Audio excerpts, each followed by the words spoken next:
So funny story. I wasn't. I was expecting my mission call. I turned it in. And I was expecting it in about 2 weeks later, and I actually didn't have it in my hands. I'd already invited everybody on Facebook. I had the party planned. We had the food bought. And it was like 1 o'clock, and I'm calling my mom. Have you seen it yet? No, it hasn't come yet.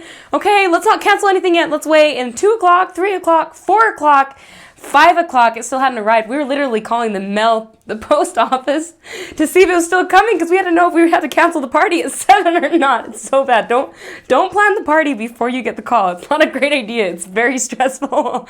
So anyways, then we turned to find out that it was the post office. That was like our mailbox was the very last one in the route or something like that. And so we barely got it like a few minutes before 6 o'clock or 6:30. I don't remember. I just remember it cutting really close.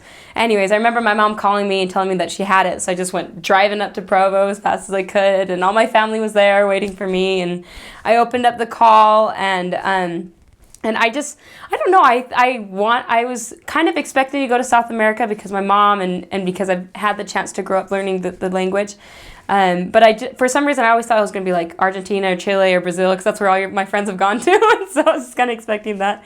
But then I saw Peru, and I was like, well, cool, awesome. Like, I wasn't expecting it, but I was excited to go there. I didn't have any negative feelings at all towards it. And I had the opportunity to go with my family about 4 or 5 years previous to that, to Peru.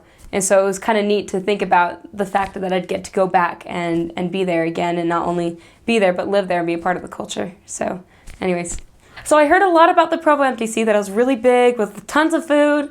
And I was like, I wonder what it's like over there. But I loved my MTC because it's small. And the food is, I mean, it's cultural food of Peru, so you just kind of get to dive right into what the food is like. And I loved the food. My mom is Colombian. She's from Colombia. I know, little fun fact. But so I actually have grown up eating a lot of the cultural food, well, or at least food that's similar to it. And so I loved it. I just thought it was great. I was so excited to eat all the food. And especially coming as a student, right? I was just like, food! So much food all the time! You know? And it's free! It's great! So I loved it. I loved the friends that I made there. My companion inside the MTC, it was a great blessing because we were actually going to the same mission.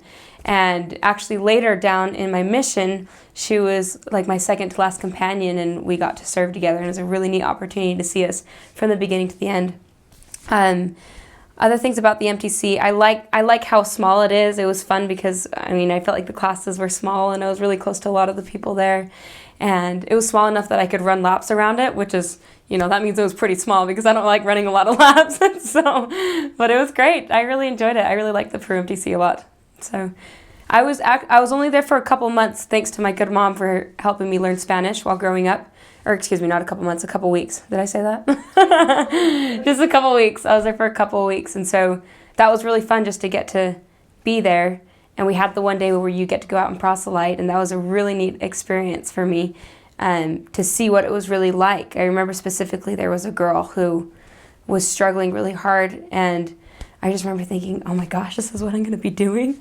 How do we talk to these people? What do we say? And the missionary that was with us, she just knew exactly what to say, and you could feel the Spirit so strong, and we were just standing in a little shop. And that experience really touched me I felt like it really touched me even before I had left out into the field, because I just watched how much she really cared. And maybe she didn't speak perfect Spanish, or she wasn't a perfect person, but she genuinely cared. And I think that just meant a lot for me to see before I left. So anyways, I loved the Peru MTC.